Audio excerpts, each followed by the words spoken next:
Pai querido. Senhor,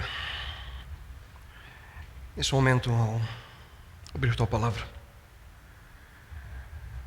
suplico que Tu possas, de maneira direta, impressionar nossa mente, nosso coração, a que entendamos que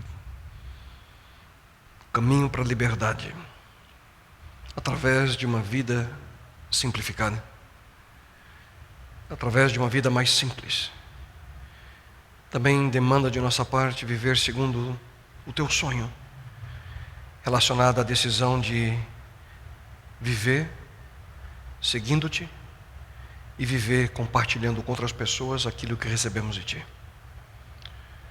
Bom Deus, nesse momento suplico a direção de Teu Espírito a cada um de nós, aqueles que aqui se encontram e aqueles que verão essa mensagem no futuro, para que possam também tomar importantes decisões que os leve a viver esse estilo de vida, uma vida mais simples, uma vida descomplicada, uma vida segundo a Tua vontade. Isso eu Te suplico, em nome e por amor do Teu Filho amado Jesus. Amém, Senhor. Amém. Amém. Olá, boa noite. Bom que você conseguiu estar hoje aqui entre nós. Quero de uma maneira especial também saudar você, telespectador da TV Novo Tempo, que semanalmente nos acompanha através do programa Viva. Se você ainda não sabe, o Viva é gravado aqui na Nova Semente, uma comunidade adventista do sétimo dia que existe para que a cada semana, juntos, possamos viver uma experiência real com Deus. Nós estamos nos aproximando de maneira rápida do final da atual série de mensagens intitulada Simples Assim. Nessa série nós já por 8 semanas temos buscado aquilo que tem mencionado um novo estilo de vida, com o propósito de simplificar a nossa vida. Como já vimos, desde o começo, vimos como eliminar as distrações da vida diária. Na sequência, vimos como utilizar melhor o nosso tempo. Na terceira semana, falamos sobre como cuidar dos nossos recursos financeiros. Em seguida, como superar a ansiedade, o medo. Na quinta semana, como desenvolver relacionamentos saudáveis. Na semana seguinte, falamos sobre como ouvir quando Deus fala conosco. Na semana passada, falamos um pouquinho sobre como falar com Deus. Todos esses são ingredientes cruciais, ingredientes importantíssimos se de fato você deseja ter uma vida mais simples. E você já sabe disso. Se por acaso perdeu alguma das mensagens, você pode de maneira rápida ali acessá-las quando quiser no nosso website www.novasemente.org. E não se esqueça que você também pode baixar o nosso app no seu smartphone. E ali, além do site, você também pode assistir a todas as programações ao vivo, além de ter um arquivo de todas as mensagens das séries anteriores que são apresentadas aqui na Nova Semente. Não sei se você já percebeu, você que tem um app, para mim foi novidade nesses dias. Hoje pela manhã eu percebi que no momento que entra ao vivo você recebe uma notificação no seu telefone, é isso, né? Então provavelmente chegou no telefone todo mundo agora, tá bom? Mas não atende, não olha. Vocês já estão aqui, aproveitem, né? E que Deus possa de uma maneira muito especial falar ao seu coração hoje. Bem, hoje nós vamos ver como podemos simplificar a nossa vida quando nós cumprimos os propósitos de Deus para a nossa existência. E no propósito de Deus a nós se encontra algo crucial, e você vai entender hoje, que é compartilhar com outras pessoas a nossa experiência com Ele. No plano de Deus, aqueles que tomam a decisão de conhecê-lo de maneira mais profunda, aqueles que tomam a decisão de trilhar uma jornada ao lado desse Deus, aprendendo aqui no manual da vida como compartilhar ou como viver de maneira adequada, Deus espera de nós que possamos compartilhar com outras pessoas essa experiência. Você perceberá que você estará vivendo uma vida mais simples, isso eu garanto a você. A partir do momento que você cumprir um dos principais objetivos que Deus tem para aqueles que aceitam viver segundo o sonho que Ele tem para cada um de nós. É simples. Deus quer que você e eu transmitamos para outras pessoas tudo aquilo que nós aprendemos dele e de sua palavra. Deus espera que nós compartilhemos com outras pessoas tudo aquilo que ele coloca em nossa vida, aquilo que ele nos ensina. Em outras palavras, Deus coloca nas nossas mãos uma missão a ser cumprida. Que, pastor? Isso mesmo. Deus nos deu uma missão a ser cumprida. Eu queria que você ouvisse com atenção parte da oração que Jesus fez a Deus pouco antes da sua morte nesse mundo, referindo-se àqueles que um dia se tornariam seus discípulos e àqueles que também já o seguiam como discípulos. Ouça, Cristo disse: assim como me enviaste ao mundo, eu os enviei ao mundo. Aqui é Cristo falando com Deus Pai. Ele diz: assim como você me enviou, eu os envio ao mundo. Vocês percebem? Cristo orou a Deus para que fôssemos enviados para onde? O que diz o texto? Para o mundo. Essa é a nossa missão. Deus está atuando no mundo e quer que cada um de nós se una a Ele. Queridos, existem milhões e milhões de pessoas que vivem hoje presas. Pessoas que vivem presas na prisão da culpa, na prisão da solidão, na prisão do medo, do orgulho, da miséria, da ganância, do ódio, da desobediência, da ignorância. A lista é enorme. Só que eles precisam de liberdade. A liberdade que somente Deus pode dar a elas. Problema? O problema é que grande parte dessas pessoas não sabem disso. Não sabem que há um caminho de libertação real, concreto. E é aqui que você e eu entramos em cena. É aqui que você, que já começa a compreender melhor que Deus tem um propósito na sua vida, é aqui que você pode contribuir. Essa é a nossa missão. Por sinal, a palavra missão vem do latim, é missio, que significa enviar. Portanto, aceitar viver uma vida mais simples, de acordo com aquilo que temos visto nessa série, significa, de acordo com a vontade de Deus, permitir ser enviado. Permitir que Deus o envie às pessoas como um embaixador de Cristo. Como é mesmo que Cristo orou? Assim como me enviaste ao mundo, eu os enviei ao mundo. Mas somos enviados para fazer o quê? Já vimos a quem, mas para fazer o quê? Aqui Paulo, ele é muito claro ao nos dizer, eu quero que você me acompanhe aquilo que ele escreve no livro de Atos, aquilo que melhor ele menciona no livro de Atos. Aquilo que Lucas aqui coloca: mas eu não dou valor à minha própria vida. O importante é que eu complete a minha missão e termine o trabalho que o Senhor Jesus me deu para fazer. E a missão é essa: anunciar a boa notícia da graça de Deus. Essa é a nossa missão. O que isso significa? Que aquilo que você ouve, tudo aquilo que de certa forma causa um impacto positivo e tem levado você a viver uma experiência de transformação, deve ser compartilhado com outras pessoas. A grande maioria de vocês tem acompanhado essa série desde o início. Durante praticamente 2 meses estamos aqui juntos. Será que durante essas 8 semanas você ouviu algo que poderia ser positivo a alguém? Se você assim acredita, você tem uma missão: compartilhar isso. Você não pode guardar essa experiência só para você mesmo. Você precisa compartilhar com outras pessoas. E isso também, queridos, faz parte de uma vida simplificada. Você simplifica a sua vida, porque ao compartilhar com outras pessoas aquilo que você aprende de Deus, você deixa de pensar em você mesmo.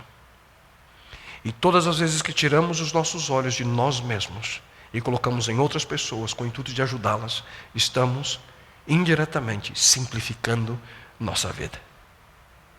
O maior antídoto para descomplicar nossa existência, queridos, é não pensar em nós mesmos. Momentos antes de ascender aos céus, o próprio Jesus Cristo, ele disse aos discípulos: ouçam, serão minhas testemunhas em Jerusalém, em toda a Judeia e Samaria, até nos lugares mais distantes da terra. Ele disse: serão minhas testemunhas. Mas afinal, o que é uma testemunha? O que a testemunha faz? Eu tenho aqui uma definição que o dicionário em português traz. Deixa eu me encontrar aqui. Segundo o dicionário diz, é a pessoa que presencia um fato qualquer e que é chamada a depor sobre o que viu e ouviu. 2 pontos cruciais: aquele que viu e ouviu. Imagine você é convidado a testemunhar em um caso. Ano passado eu tive a alegria de ser convidado a ser jurado em júri popular. Não sei como é que descobriu que eu existo. E mandaram para mim um telegrama, eu compareci. E por algumas razões fui dispensado depois. Mas interessante é que no momento que as pessoas estão participando de um júri, se alguém é uma testemunha e o juiz faz a pergunta: escuta, o que foi que você viu? Você diz: eu não vi nada, eu não estava lá. A pessoa imediatamente diz: não pode ser testemunha. Para ser testemunha tem que ter visto ou ouvido o fato. Interessante que Jesus aqui, ele não diz assim: vocês serão meus advogados de defesa. Não. Ele não precisa que você defenda ele. Ele tampouco diz: olha, eu quero que você seja meu promotor de justiça. Não. Ele nunca pede isso. Ele nunca diz: você precisa forçar as pessoas a me aceitar. Não, nada disso. O que Cristo diz é muito simples: vocês serão minhas testemunhas. E como a gente acabou de aprender, que a única coisa que uma testemunha pode fazer é dizer o seguinte: é isso que eu vi. É isso que acontece comigo. Essa é a minha experiência. Essa é a minha história. Simples. Ser uma testemunha de Deus é simplesmente contar às pessoas a tua história. Contar às pessoas o que Ele tem feito na sua vida. E vocês sabem quem é a melhor testemunha que nós temos entre nós nesse momento? Cada um de vocês. Sobre a sua vida, ninguém melhor para contar a sua história do que você mesmo. Você é o expert, você é a autoridade máxima sobre a sua própria vida. Mas aonde devemos então testemunhar? Retornando ao texto, Cristo ele diz: serão minhas testemunhas, onde? Em Jerusalém, em toda a Judeia e Samaria, até os lugares mais distantes da terra. Você sabe aonde Jesus estava quando ele disse isso aos discípulos? Cristo e seus discípulos estavam em Jerusalém. Basicamente o que Cristo estava dizendo é o seguinte: comecem a dizer às pessoas o que Deus tem feito na sua vida, aonde você está. E aqui a lição para nós é clara, queridos: nós precisamos começar com as pessoas que estão próximas a nós. Onde eu começo então? Na sua casa, na sua família, com seu pai, sua mãe, um tio, uma tia, um primo, com aqueles que estão próximos a você, com seu vizinho, com seu amigo de trabalho. Pessoas próximas a você. Mas em seguida Jesus diz no mesmo texto que depois de Jerusalém, em toda a Judeia e Samaria. É como se nós fôssemos agora uma cidade diferente, testemunhando, dizendo às pessoas sobre a experiência que temos com Ele. Pessoas diferentes de nós, pessoas que de certa forma estão perto, mas ao mesmo tempo distantes. E então Cristo conclui dizendo: até os lugares mais distantes da terra. O que significa a todo mundo. Só que a ideia de Deus não para aí. Ele quer que pessoas de todos os lugares, nações, línguas, povos, etnias, todos, o sonho de Deus é que todos façam parte da sua família. Essa é a missão. É a missão colocada a todo aquele que um dia entende e aceita caminhar segundo aquilo que Deus espera dele ou dela, de cada um de nós. E aqui, queridos, está a parte maravilhosa do propósito eterno de Deus. Cristo começou essa missão quando Ele aqui esteve. Mas Ele escolheu você.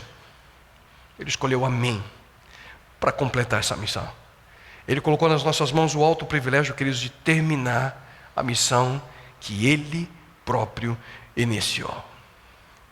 Podemos até imaginar, quem sabe, que no céu, Deus ali conversando com os anjos, e Deus tentando explicar aos anjos o plano que Ele tinha, o plano que Cristo viesse a esse mundo, desse sua vida, subisse aos céus, e que os seus discípulos, aqueles que aceitam a Cristo, levassem avante a missão. Esse é o plano, posso imaginar Deus contando, esse é o plano. E quem sabe o anjo olhando para Deus, e se eles não cumprem o plano, hein? Qual que é o plano B? Deus responde: não tem plano B. Você é o plano. É isso, queridos. Nós somos o plano. Não é apenas o maior privilégio que temos, mas você e eu podemos fazer parte da história divina de restaurar, de redimir esse mundo. Por simplesmente sermos suas testemunhas. Por simplesmente compartilhar com as pessoas nossa vida, nossa história, nossa experiência. Portanto, você e eu, nós temos esse privilégio maravilhoso de ajudar pessoas ao nosso redor. E também encontrar meios de viver uma vida mais simples. Porque essas pessoas precisam também entender a importância de simplificar a sua própria vida. E elas não sabem onde encontrar. Um tempo atrás, alguns anos atrás, eu li uma história que me marcou. Lembrei dela e quero compartilhar com vocês. Um grupo de soldados americanos, eles estavam indo naquele período que eles trabalhavam no Iraque. E um grupo de soldados tomou a decisão de arrecadar roupas para as crianças iraquianas e fizeram essa pequena campanha, conseguiram a ajuda dos Estados Unidos, chegaram os fardos ali de roupas e eles distribuíram ali numa vila de alunos, crianças iraquianas. Só que além das roupas, eles também, junto com os fardos de roupa, foram brinquedos. E entre os brinquedos, bichinhos de pelúcia. E um dos soldados, ele deu um bichinho de pelúcia para uma dessas crianças. No dia seguinte, um comboio de soldados fazia patrulha ali perto daquela vila. Tiveram que passar ali dentro da vila. E conforme eles foram se aproximando, à distância, eles viram uma das garotinhas que tinha ganhado um ursinho de pelúcia sentada na estrada. E em um local que só passava o transporte que eles tinham. E ela sentada bem na frente, bem no meio do caminho. À distância viram e por rádio ele foi se comunicando com a central dele e dizendo: escuta, tem uma menina no caminho, o que faço? Tenta dar a volta. E eles não entendiam bem por quê. E ela não se levantava. Ele se aproximava e ela sentada no chão, segurando seu ursinho. Foram se aproximando pouco a pouco e ela não se movia. Pararam o carro, obviamente ali já desconfiados do que estava acontecendo. Local perigosíssimo, a qualquer momento algo pode acontecer. Desceram preocupados, tentaram se aproximar e, com proteção dos outros soldados, foram se aproximando para ver, e a menina não se movia, sentada no chão, aquela estrada empoeirada.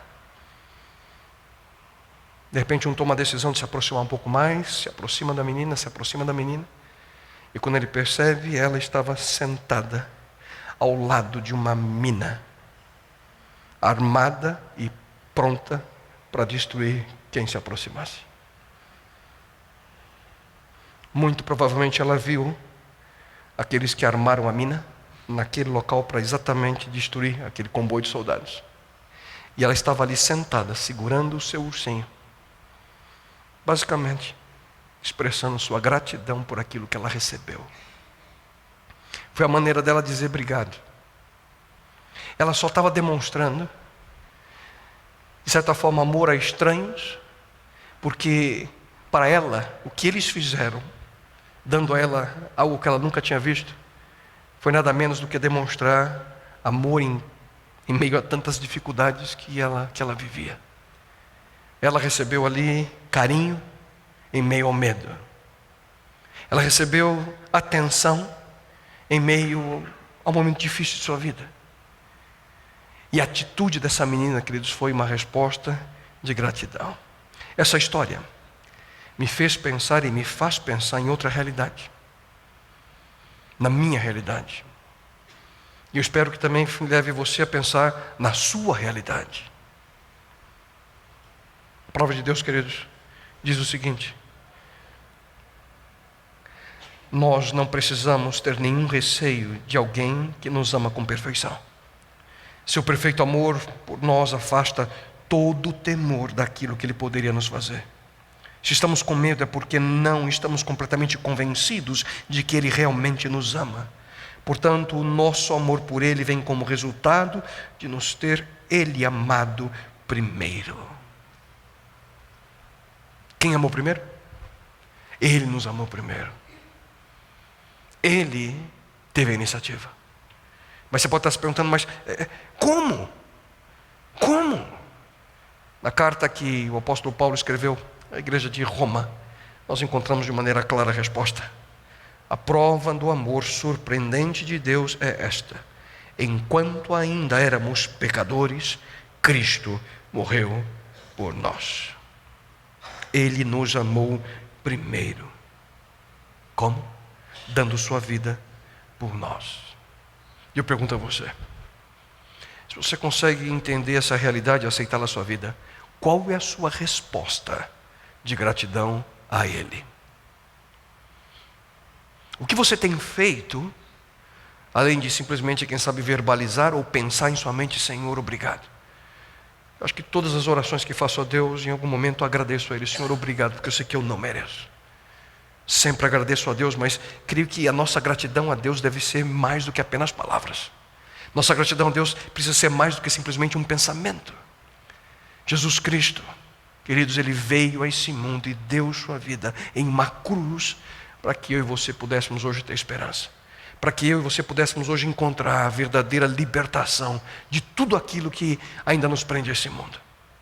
No entanto, todos nós conhecemos em nossa própria família, eu tenho certeza, se desse a oportunidade a cada um de vocês de falar, você em casa, cada um de nós conhece pessoas em nossa família, conhecemos amigos, colegas de trabalho, vizinhos que continuam sua vida como prisioneiros.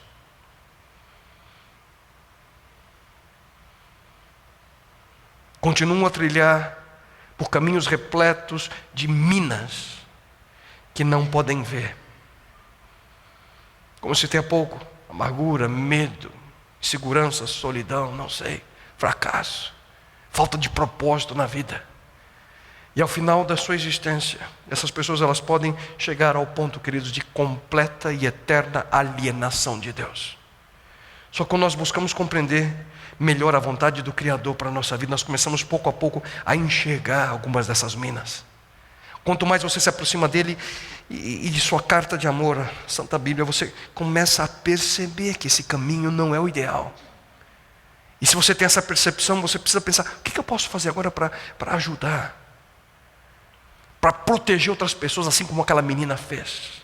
Ela viu e ela protegeu, em resposta de gratidão.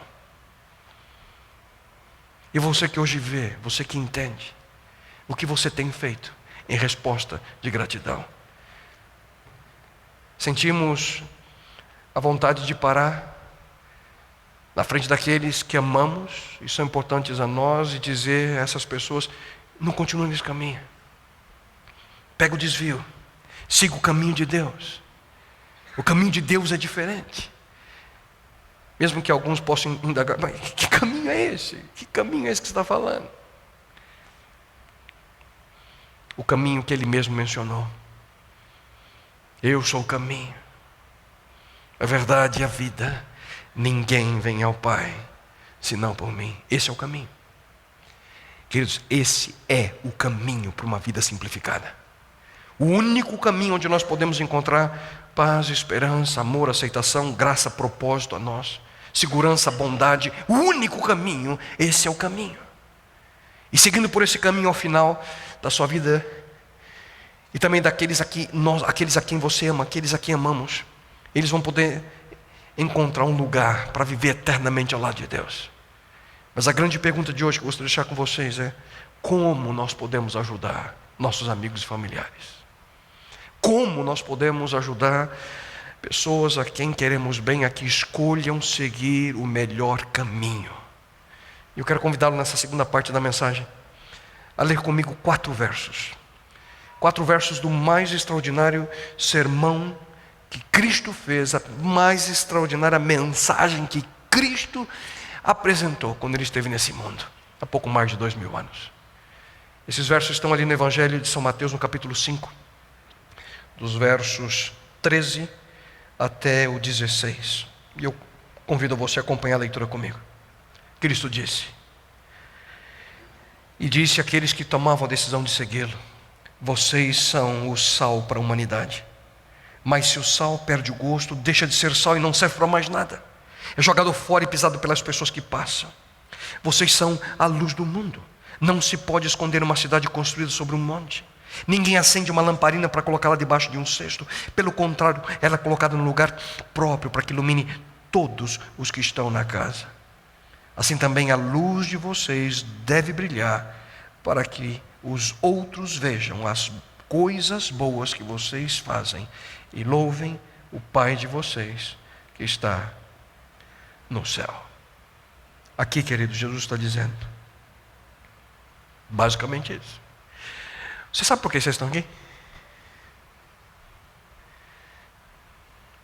Cristo basicamente estava dizendo àqueles que tinham interesse em ouvir sua mensagem, o interesse de segui-lo: vocês sabem por que vocês estão nesse mundo. Eu quero que vocês alcancem outras pessoas, ajudando-as a viver uma vida mais simples. Para isso eu quero que vocês sintam a alegria indescritível de ser sal e luz. Sal. Pensa comigo o que o sal faz. Em nossos dias ele é um dos vilões da pressão alta, não é verdade? Quando a gente ali tem alguns problemas com pressão alta, uma das primeiras coisas que o médico diz, obviamente no controle da alimentação, é diminui a quantidade de sal. Mas, meus queridos, quando Cristo disse isso, que nós deveríamos ser sal da terra, a última coisa que ele pensou foi problema arterial. Tenho certeza disso. Não. Ele tinha em mente não os aspectos negativos, mas os aspectos positivos do sal. Sal. O que significa ser sal? Primeiro aspecto que eu gostaria de trazer a vocês: ser sal da terra significa o quê? O primeiro aspecto significa que nós somos valiosos. E eu explico a você. Nos tempos antigos, queridos, o sal era algo que tinha um valor imenso. Parte do pagamento que os soldados romanos recebiam chamava-se salário. Da palavra, de onde vem a palavra? Salário. Já sabia disso? Quando você recebe o salário, você está recebendo um pouquinho de sal, sabia disso? Certa vez uma criança, quando escutou isso, disse que no ano passado as pessoas recebiam em sal, né? Será que com isso dá para você encher o tanque de gasolina hoje? Não ponha sal no seu carro. Até o 8º século, queridos, o presente dado aos pais como dote pelo futuro noivo era sal. Algo de valor. Mas como hoje o sal é barato, a gente perde de vista. O sal é tão simples de se obter, a gente perde de vista o valor que o sal tem.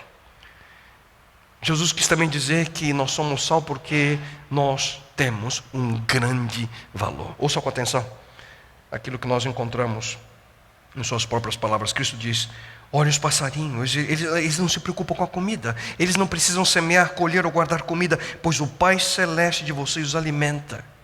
E para Deus vocês valem mais que os passarinhos. O que isso significa? Significa que cada um de nós é importante para Deus. Cada um de vocês, cada um de nós temos um alto valor para Deus. A Bíblia também afirma, queridos, nessa direção: porque o Filho do Homem veio buscar e salvar o perdido. Significa que nós somos instrumento, objeto de especial atenção de Deus. Cristo passou grande parte do seu ministério com pessoas que eram pecadoras, indesejáveis, aqueles que eram considerados como sendo não aptos para a vida religiosa.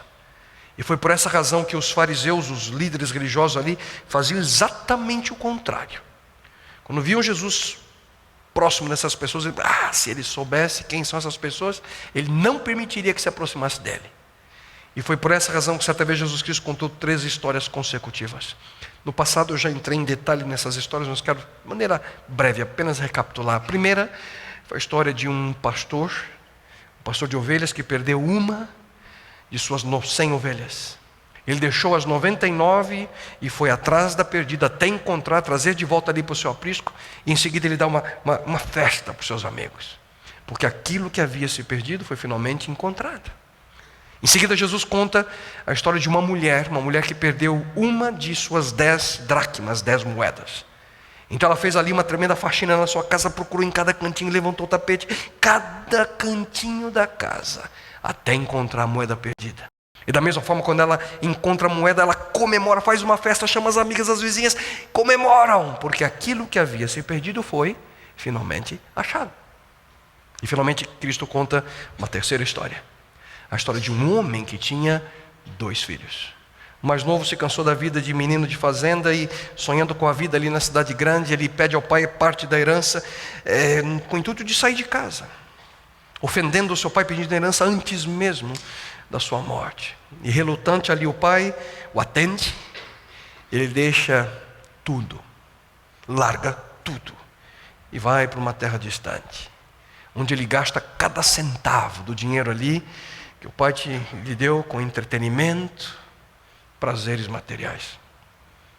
E lá, longe do pai, ele vê seu mundo desabar quando uma tremenda seca lhe atinge aquele lugar, e quando ele menos espera, ele está sem dinheiro, sozinho, sem esperança, sem rumo, sem ter o que comer, cuidando de porcos. Então ele cai em si, reconhece seu erro, se levanta, decide voltar para casa, decora ali um pequeno discursinho para dizer para o pai, certo de que ele não mereceria mais o direito de ser reconhecido como filho. O que ele queria? Uma coisa só. No discurso que ele memorizou para dizer ao pai, a única coisa que ele queria era voltar para casa na posição de um servo, de um empregado. A única coisa que aquele menino queria era voltar para casa para ser escravo, um servo. Só quando ele ainda estava ali longe da fazenda, a caminho da casa do seu pai o vê à distância, corre até ele, pula no seu pescoço, o abraça, o beija. O filho tenta repetir ali o discurso que ele ensaiou tantas vezes, quando ele estava ainda cuidando de porcos, mas o pai nem queria ouvir. O que o pai desejava, queridos, era comemorar o retorno do filho. Coloca nele um anel, veste com a sua melhor roupa, marca ali uma tremenda festa, para o mesmo dia, com toda a vila. Alegria. Por quê? Porque o que havia se perdido foi finalmente encontrado. Cristo tinha em mente mostrar para os fariseus quem era importante para ele. Ao invés de apenas contar uma história para apresentar o seu ponto, dessa vez ele tinha 3 para ensinar que não importa, e ouça bem, não importando se alguém perde 1 em 100, 1 em 10 ou 1 em 2. E na realidade, quem sabe, se você ler profundamente a história, eu já mencionei aqui, perder, quem sabe, os 2 de 2. O filho que estava em casa também estava mais perdido que aquele que havia saído para longe. Mas não importa, queridos, porque o que realmente importa nessa história é que aquilo que havia sido perdido era importante para quem perdeu. A ovelha era importante para o pastor, a moeda era importante para aquela mulher, para aquela dona de casa, o filho era importante para aquele pai. Todos nós somos valiosos para Deus. Todos. Até mesmo aqueles que do ponto de vista humano não merecem viver, pastor. Todos. Até mesmo aqueles que estão lá no corredor da morte aguardando para ser executados. Todos. Eu sei que isso é difícil de entender. Um amor como esse. Por ser tão diferente do amor que você e eu temos por outras pessoas. Esse é o problema. Nós queremos entender o amor de Deus pelo ser humano, como nós entendemos o amor que nós temos por outras pessoas. E não é igual. Porque nosso amor é condicional. Nós condicionamos a expressão de amor àquilo que recebemos de outras pessoas. Assim funciona. O amor de Deus é incondicional. Nosso amor tem limitações. O amor de Deus não tem limites. Às vezes, quando eu vou ao shopping, eu vejo ali pessoas caminhando de um lado ao outro. Minha esposa gosta de ir ao shopping, graças a Deus, para olhar as coisas. E que todos os anjos digam amém. Mas eu não gosto, já mencionei para vocês. E acho sensacional aquelas lojas que tem sofá para o marido sentar. É lindo aquilo. E alguns colocam até televisão com esporte, né? Eles sabem exatamente como conquistar um marido. Mas às vezes quando eu estou sentado, eu gosto de sentar naqueles bancos que ficam nos corredores. E fico ali olhando as pessoas. Quantas vezes eu paro e fico olhando as pessoas e olho, puxa vida, como é que é a vida desse homem, dessa senhora aí? A gente não para pensar nisso, né? Mas eu olhando para as pessoas e penso, cada uma delas é importante para Deus. Deus se importa com todos. Deus se importa com você. Deus se importa comigo. Cada um de nós é importante para Ele. E Ele está nos buscando incessantemente. Ele se importa com cada um de nós. E além disso, voltando ali ao significado de ser sal da terra, além de sermos valiosos, nós somos, queridos, úteis. Para que serve o sal? Hein? Umas características do sal. Primeiro, o sal preserva. No passado as pessoas usavam o sal para preservar alimentos. E algumas dessas práticas hoje são iguarias, né? Até os nossos dias. Ali o bacalhau. Quem já é do Nordeste vai lembrar do jabá, né? Você põe ali sal ali na carne para conservar. Nós somos convidados por Deus, queridos, para preservar aquilo que é correto. Para preservar aquilo que é bom, agradável a Deus. O sal, além de preservar, ele ressalta o sabor. Que diferença faz o sal na nossa comida, não é verdade? Há um tempo atrás, há bons anos atrás, eu fui fazer minhas primeiras experiências culinárias. Fiz um maravilhoso feijão, coisa linda. Queria mostrar para minha esposa. E na hora que fomos comer, insuportável. Errei, em vez de colocar sal, pus açúcar. Comer feijão sem sal é difícil. Eu sei que tem gente que gosta, né? Mas não a gente brasileiro, a gente não está acostumado com isso não. Porque nossa vida deveria ressaltar o sabor da experiência real com Deus, aqueles que estão ao nosso redor. Nós devemos estimular as pessoas a pensar sobre valores, princípios. Só que para ressaltar o sabor, o sal precisa ser puro. Nós precisamos de pureza, nós precisamos de pureza no nosso coração, na nossa mente. Você se lembra o que Jesus Cristo disse no texto que nós lemos há pouco? Se o sal perde o gosto, deixa de ser sal e não serve para mais nada. Além disso, além do sal preservar, além do sal ressaltar o sabor, o sal derrete. Somente depois de ter tido a experiência de morar num lugar que fica aproximadamente aí 5 meses, 0 ou abaixo de 0, que é a região onde moramos nos Estados Unidos, eu aprendi que além do sal dar sabor, salgar, preservar, o sal também derrete o gelo. É impressionante, o asfalto ali quando vai nevar, caminhões passam jogando uma areia misturada com sal. E aquilo não permite que o sal acumule, porque o sal derrete o gelo. Ser sal, querido, significa não apenas preservar a verdade e ressaltar o sabor, mas também significa derreter as barreiras que existem contra a pureza de uma vida espiritual. Algumas delas são barreiras, por exemplo, aquela religião marciana, aquela religião de outro planeta. Algumas pessoas, quando olham pessoas religiosas, esquecem que mundo essa pessoa vive. Ou aquela religião terrorista, colocada com medo às pessoas. Ou então aquela religião dos santos, aquela religião legalista. Ou quem sabe aquela religião da maquiagem, aquela religião fingida. Nós precisamos ser autênticos, precisamos ser reais para derreter o coração endurecido de pessoas. Pessoas que desesperadamente precisam de Deus, mas repito, infelizmente não sabem, não reconhecem sua necessidade. Portanto, como um sal nós somos valiosos, somos também úteis e também somos, queridos, responsáveis. Cristo nos deu uma instrução clara da nossa responsabilidade. Devemos ser sal para quem? O texto diz, vocês são sal para a humanidade. E como mencionei há pouco, existem lá fora aqueles milhões de pessoas que não conhecem a Deus. Ouviram falar dele, mas não o conhecem de verdade. Deus nos concedeu esses privilégios maravilhosos. Nós precisamos honrar os dons que Ele nos deu. Paulo ele nos aconselha, dizendo, cada um de vocês Esteja seguro de estar fazendo o melhor, pois assim terá satisfação pessoal de uma obra bem feita e não precisará se comparar com outra pessoa. Me permita perguntar a você: será que você tem feito o seu melhor com tudo aquilo que Deus tem te concedido? Pensa comigo. Será que eu tenho feito o meu melhor com o meu corpo? Com a saúde que Deus me dá? Será que eu tenho feito o meu melhor com os talentos, os dons que Deus me dá? Será que eu tenho feito o meu melhor com o tempo que Deus me dá? Será que eu tenho feito o melhor com os recursos que Deus me dá?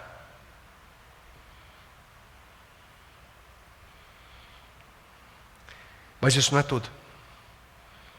Jesus disse que além de ser sal, nós devemos ser também luz, luz do mundo. O que significa ser luz? A luz ilumina, a luz expõe, a luz capta, a luz ela atrai. A luz nos mostra o caminho que nós devemos seguir. A luz aponta para o caminho à liberdade.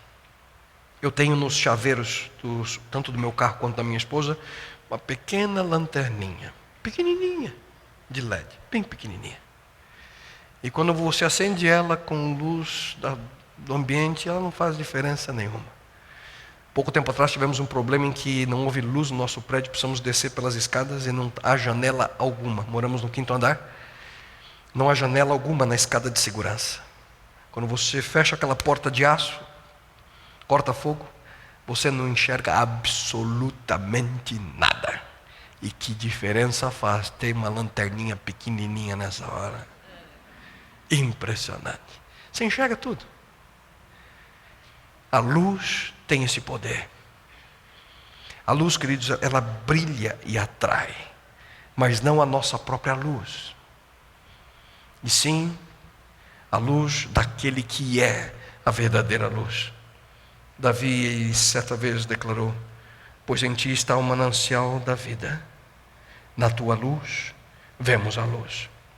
Na luz de Cristo nós podemos encontrar luz para a nossa vida, e Ele nos diz: viva a vida de tal forma que as pessoas possam ver a luz de Cristo refletida em sua vida.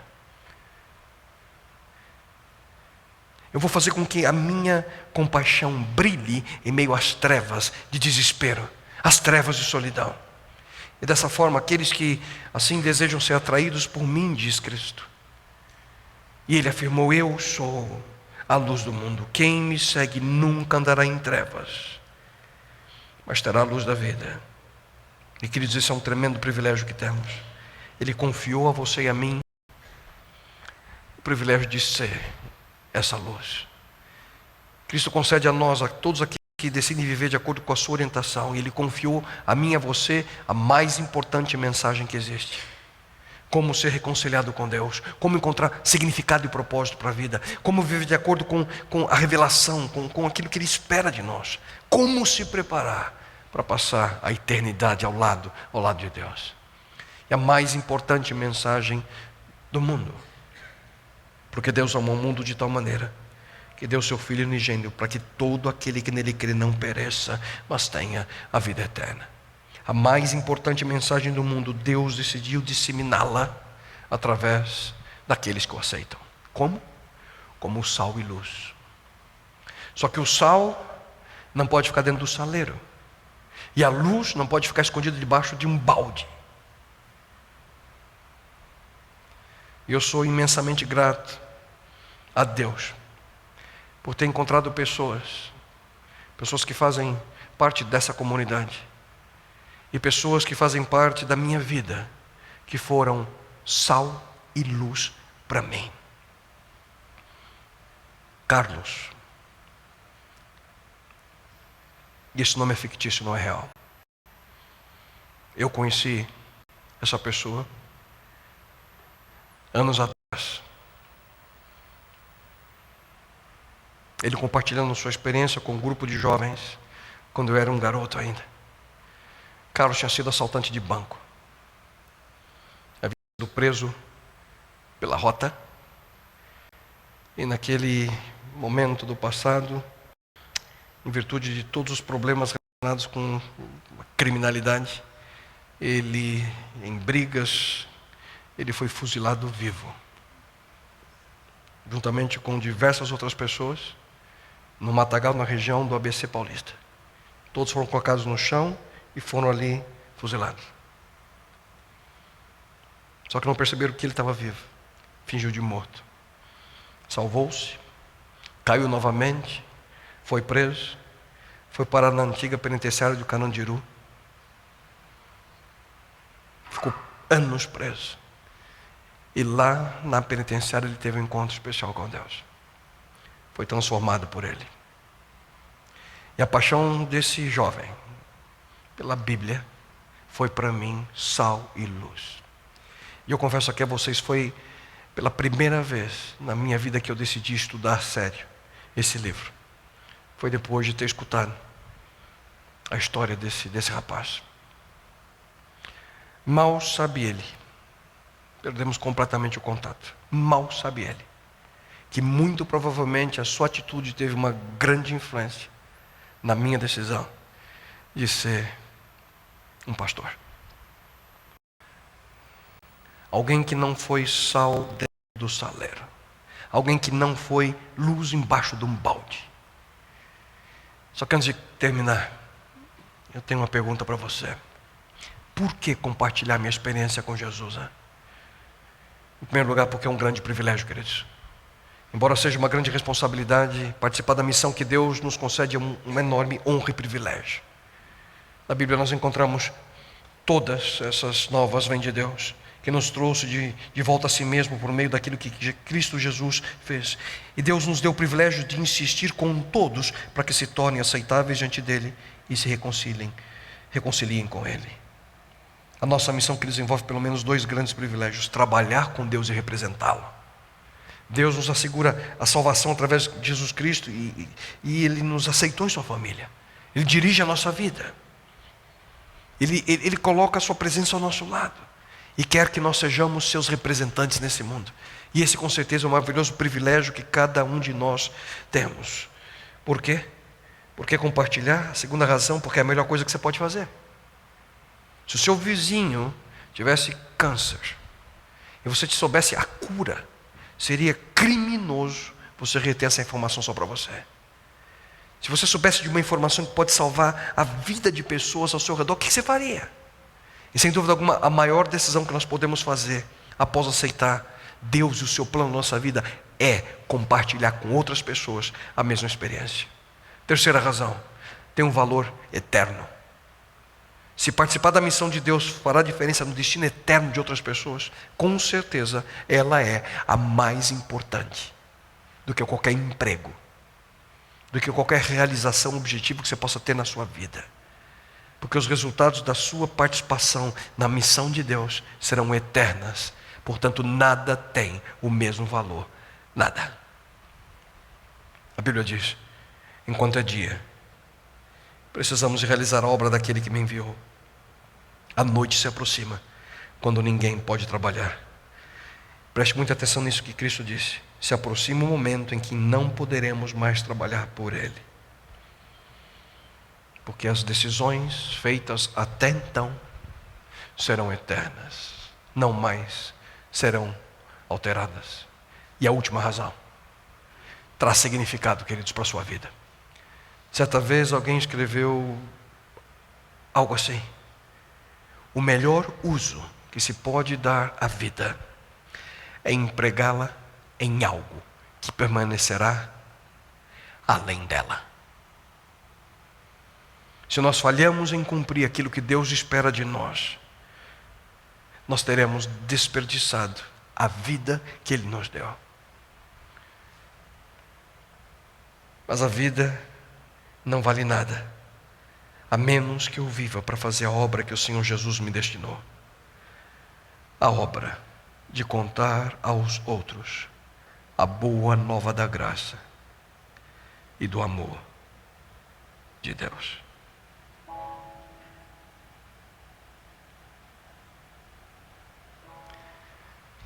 Mas quem sabe alguns ainda estão se perguntando: Por que eu devo ser sal? Por que eu devo ser luz?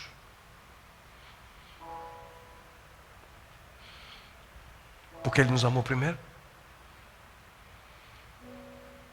E viver por Ele é apenas uma resposta de gratidão. Você imaginou o que aconteceria se nós pudéssemos, se cada um de nós pudesse entender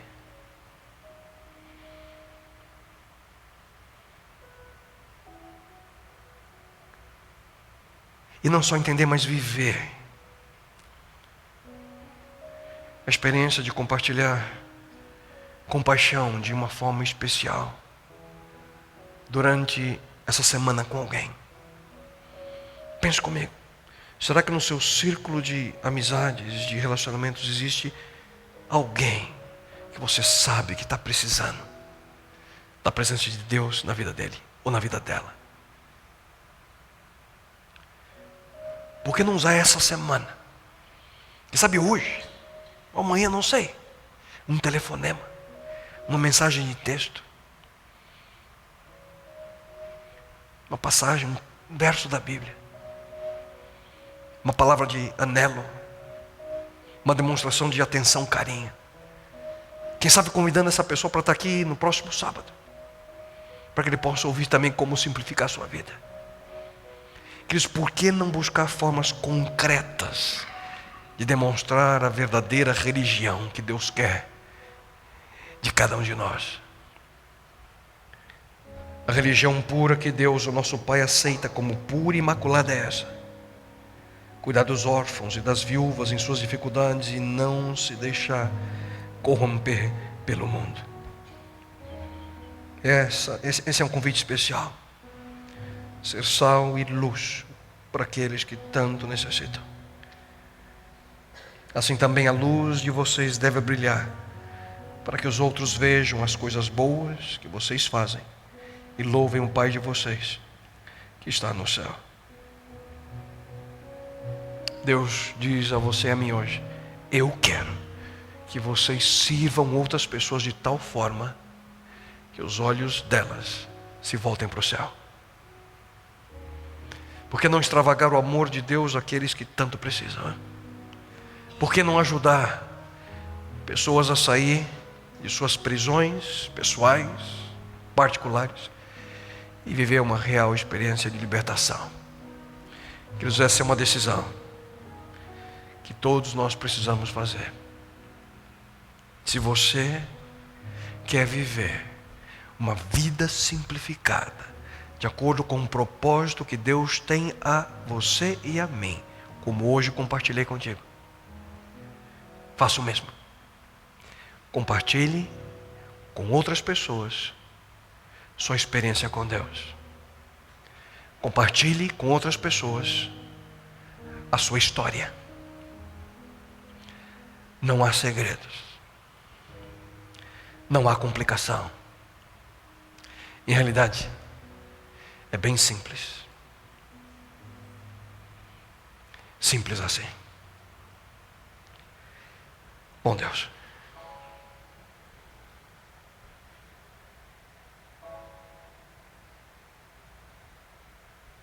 uma escolha,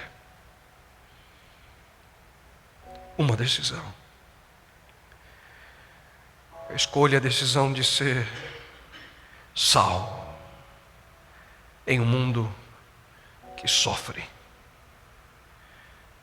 A decisão de ser luz em um mundo que perdeu a direção. A decisão de colocar a nossa vida em tuas mãos para que tu possas usar-nos, Pai, a que outras pessoas possam conhecê-lo, a que outras pessoas possam viver uma experiência similar à experiência que muitos de nós estamos vivendo. Estamos juntos já por algumas semanas, aprendendo a como viver uma vida descomplicada. Muitas coisas aprendemos, Pai. Dá-nos agora sabedoria. Dá-nos agora, bom Deus, a impressão de Teu Santo Espírito. E Pai eterno, se há alguém que o Senhor deseja que nós compartilhemos o que temos aprendido. Te peço de uma maneira especial que as pessoas que estão aqui nesse auditório, centenas de pessoas sentadas, e as pessoas que estão em sua casa nesse momento, que possam ver a imagem dessa pessoa, que esse nome possa nesse momento vir à mente delas, e bom Deus, que possam se lembrar dessa pessoa, que possam vê-la em sua mente a cada dia, e encontrem meios de verdadeiramente ser sal e luz. Encontrem meios de ser verdadeiramente um instrumento em tuas mãos, um canal de bênçãos a essas pessoas. Não sei, talvez um familiar próximo, um amigo, um vizinho, não sei. Coloca, Pai, essa pessoa na mente de cada uma das pessoas que aqui estão, e que se lembrem dessa pessoa, que possam, quem sabe, através de um telefonema, de um e-mail, de uma mensagem, de alguma forma, possam compartilhar com elas a sua história, que possam compartilhar com essas outras pessoas a sua experiência contigo, bom Deus. E obviamente nós somos pequenos, somos falhos, somos pecadores, somos limitados, mas queremos, bom Deus, cumprir teus propósitos em nossa vida. E para isso te suplico, Pai, use-nos, use a cada um de nós, mesmo aquele que se sente incapaz, mesmo aquele que sabe que veio hoje pela primeira vez e nunca imaginou que estaria ouvindo algo assim, de que Deus tem um plano na vida dele, um plano na vida dela, para que ele seja um canal de bênção a outras pessoas. Bom Deus, usa cada um de nós, usa a nossa experiência contigo, bom Deus, e que possamos assim viver de acordo com tua vontade, de acordo com teu querer e teu sonho na nossa existência. Isso te rogamos, não que haja qualquer merecimento em nós, mas te suplicamos em nome dele, teu Filho amado, Jesus. Amém, Senhor. Amém, Pai. Amém. Amém, Senhor.